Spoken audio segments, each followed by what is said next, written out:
Thank you, Jeff, and thank you all.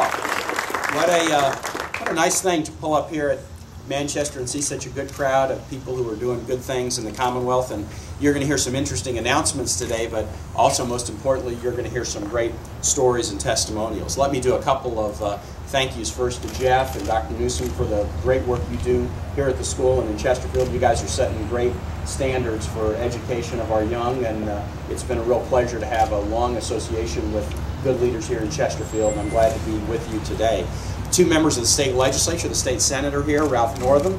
As many of you know, Ralph is a pediatrician and comes to public service with a medical background, which gives him a particular interest in these topics. And then Emmett Hanger, where's Emmett? Emmett Hanger, who's here from Augusta County, a great friend also from the state Senate, who has been very active in the Senate on health-related matters, and I'm glad that Emmett is here today. I believe both of them are members of the Tobacco Foundation that works on these youth smoking cessation activities, and so I particularly appreciate your work.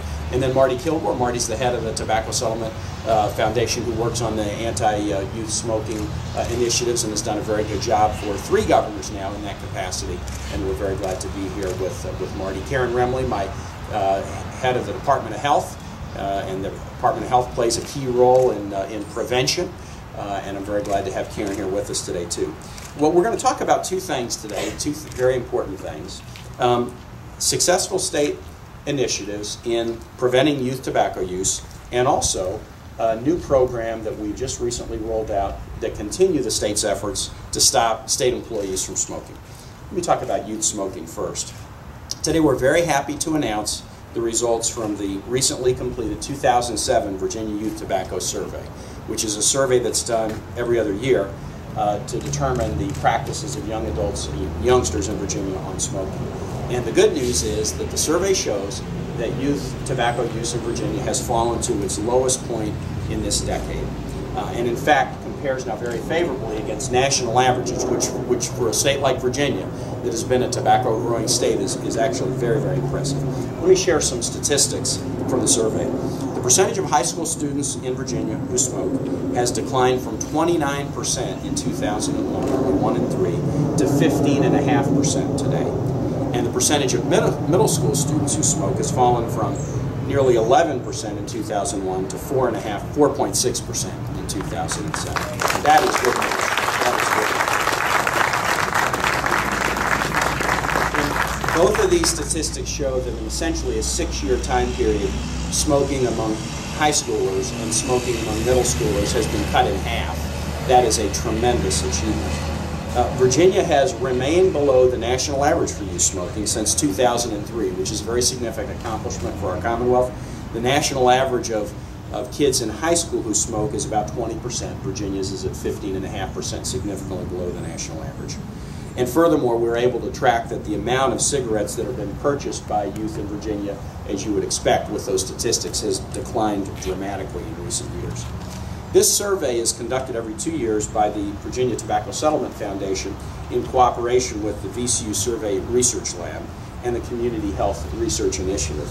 We want to make sure that what we're doing in Virginia is proven by data. It's not just about how hard we're trying or whether we have good people in place, although that's really important. The real issue is, are we making a difference in quality of life? We have a result that we can be proud of? And all who are working in this area, from the state folks like Marty and others and our health commissioner to the nonprofit organizations that are represented here, you're not just good people working hard, you're actually making a difference, and these statistics show that.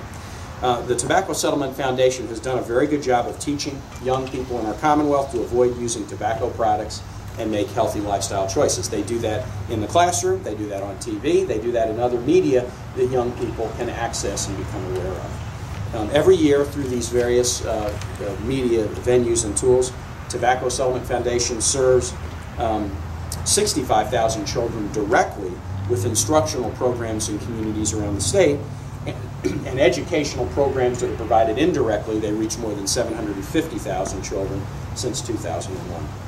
We've got a real treat with us today.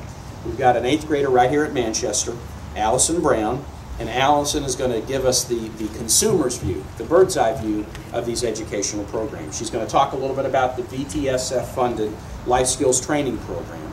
And the goal of that program, which serves many youngsters, is to increase students' knowledge of the consequences of tobacco and substance use while providing them skills to resist peer pressure and the other kinds of social factors that can often lead youngsters into using tobacco, alcohol, or other substances even if they don't want to.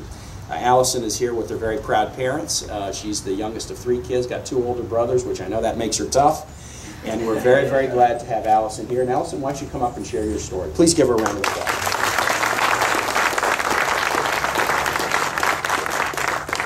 As Mr. McGee said, children need to learn important life skills and healthy habits in order to lead a successful life.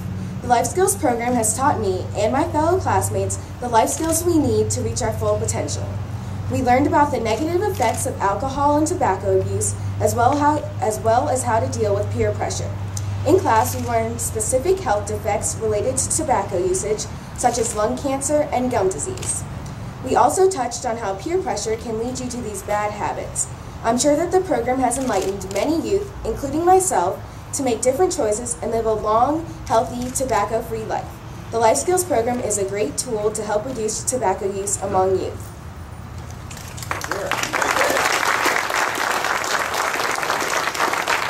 Allison, thank you. I know maybe just next to your parents, your principal's pretty darn proud. And you do such a good job, and we thank you for being here and being our, our kind of exhibit A in terms of what these youth tobacco cessation programs can do.